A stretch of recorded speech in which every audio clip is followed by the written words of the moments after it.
Alhamdulillah, wassalatu wassalamu ala asrafil anbiya'i wal mursalin wa ala alihi wa ashabihi wa man tabi'ahum bi ihsani ila yaumiddin. Asyhadu an la ilaha illallah wahdahu la syarikalah wa asyhadu anna Muhammadan abduhu wa rasuluhu allazi la nabiyya ba'da. Faqala Allah ta'ala fi Qur'anil Karim, a'udzu billahi minasyaitonir rajim. Ya ayyuhalladzina amanu taqullaha haqqa tuqatih wa la tamutunna illa wa antum muslimun. Hadirin jamaah ikhwatul iman channel muslim yang berbahagia dan Allah muliakan. Berjumpa kembali bersama saya Ahmad Firdaus di sore hari ini.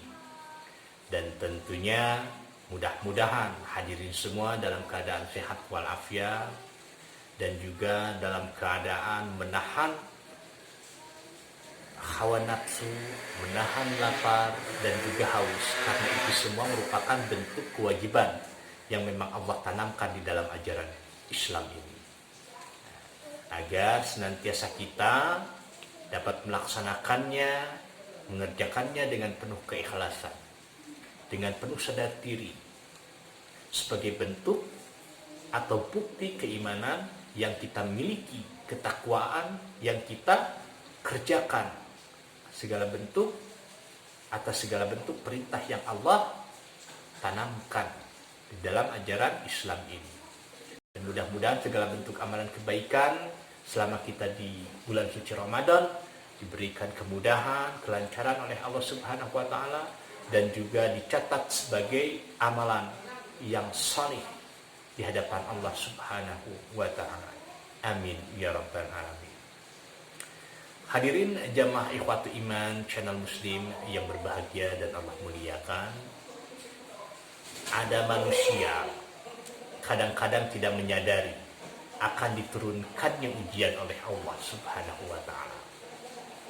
Kadang-kadang manusia hanya menyimpulkan bahwa datangnya ujian adalah suatu malapetaka karena azab. Padahal ujian tersebut atau ujian di dalam kehidupan tiada lain, yaitu sebagai tarbiyah. Tarbiyah adalah pendidikan. Pendidikan menuju proses kembalinya manusia kepada jalan yang telah Allah tunjukkan dalam bentuk kebaikan. Ada beberapa kategori bentuk ujian yang dinamakan musibah, yang mana musibah tersebut sebagai peringatan terhadap manusia, yang disebut inzar. Dan ada juga ujian dengan bentuk musibah, yang mana musibah tersebut sebagai ujian keimanan, yang disebut ibtila. Contoh pertama, contoh musibah sebagai peringatan terhadap manusia, yang disebut inzar. Terputusnya satu pekerjaan, jatuhnya seseorang di dalam berniaga atau berbisnis, sehingga gulung tikar pekerjaan tersebut atau bisnis tersebut, dan menyebabkan dirinya terlilit hutang atau semacamnya.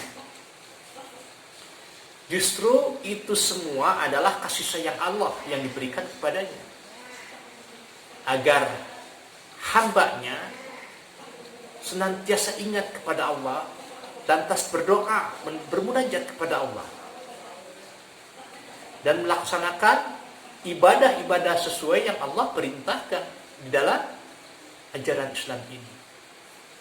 Jadi datangnya musibah sebagai peringatan bukanlah suatu ajab, bukan suatu kehinaan bagi dirinya, akan tetapi untuk lebih melangkah kepada jalan yang Allah tunjukkan, yang Allah ridai.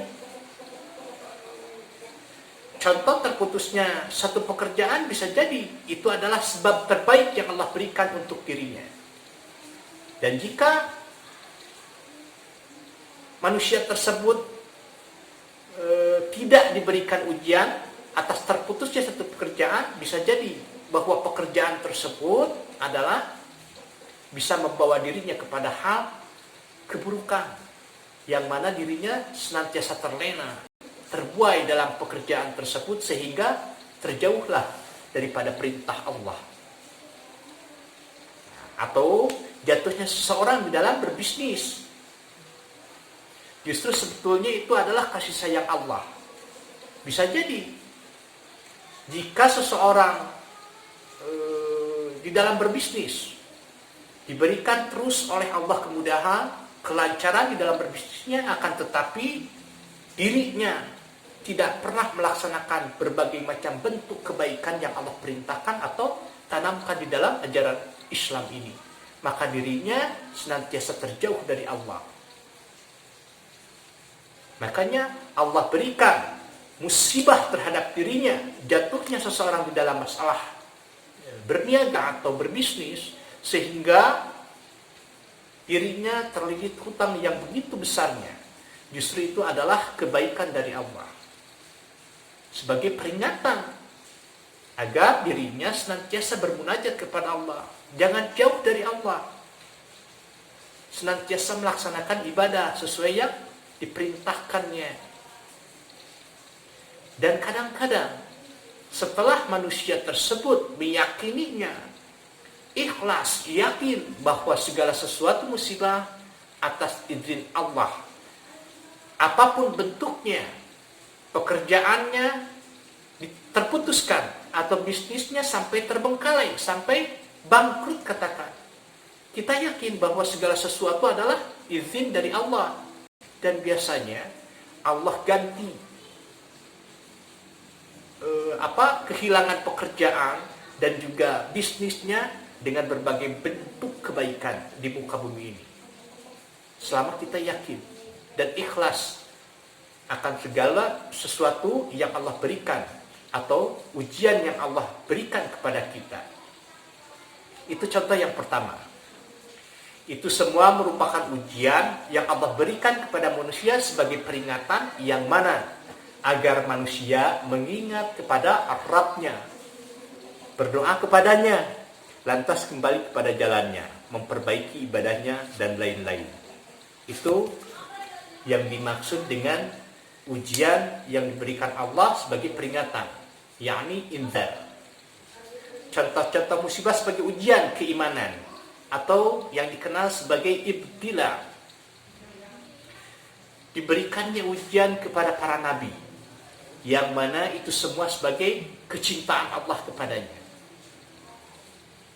Ujian ini tidak sembarangan diberikan oleh Allah, akan tetapi ujian ini diberikan kepada para nabi yang maksum, dan juga orang-orang soleh yang derajat keimanannya serta kesabarannya berada di bawah level para nabi.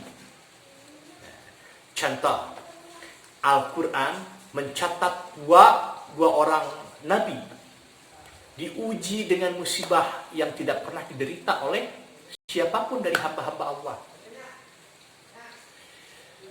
Hadirin jamaah ikhwati iman channel Muslim, siapa yang tidak kenal dengan Nabi Ayyub? Siapa yang tidak kenal dengan Nabi Yunus? Pertama, Allah berikan ujian, musibah terhadap para nabi sebagai bentuk ujian keimanan. Contoh pertama, Nabi Ayyub ditimpa kehilangan harta, kematian anak-anaknya, bahkan tubuhnya terkena penyakit selama 18 tahun. Itu sungguh luar biasa. Orang pasti menafsirkan dosa apa yang menjadi penyebab Nabi Ayyub menderita. Padahal penyebabnya bukanlah dosa, tapi justru kuatnya keimanan. Keimanan di dalam dirinya, di dalam hatinya, yang senantiasa mengingat kepada Allah, yang senantiasa takut akan azab Allah. Itulah level keimanan para nabi. Nabi Ayyub ditimpa kehilangan harta, kematian anaknya, bahkan tubuhnya terkena penyakit selama 18 tahun. Akan tetapi Nabi Ayyub tetap bersabar.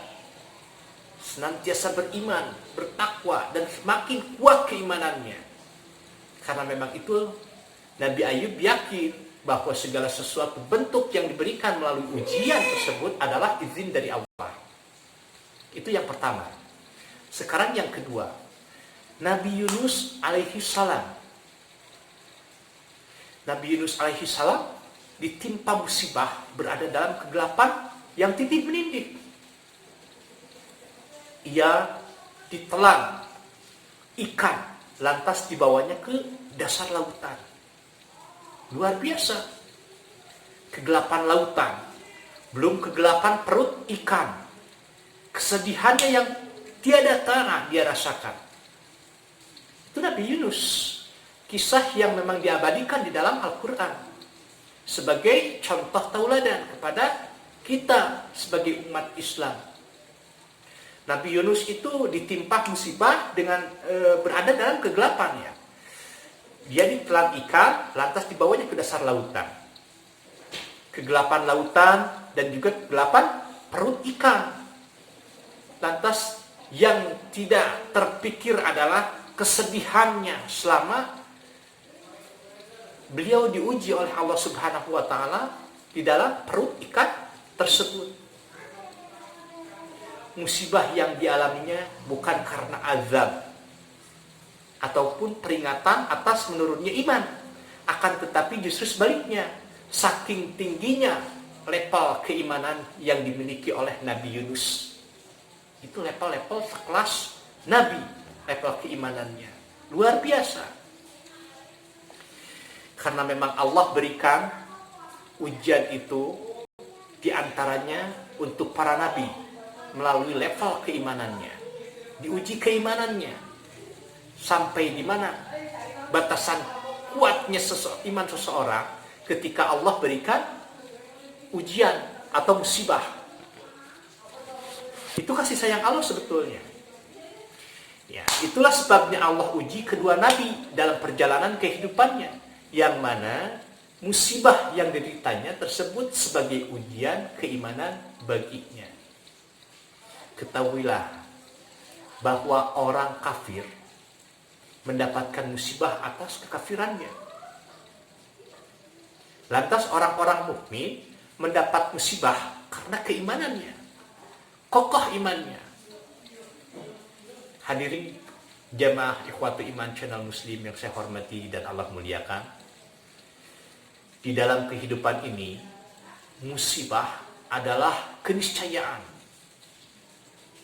Semakin tinggi derajat keimanan yang dimiliki seseorang, akan semakin berat ujian menimpanya. Seseorang diuji sesuai keadaan agamanya, ketauhidannya. Jika saja lemah, maka ujiannya pun akan selalu Allah sesuaikan dengan agamanya.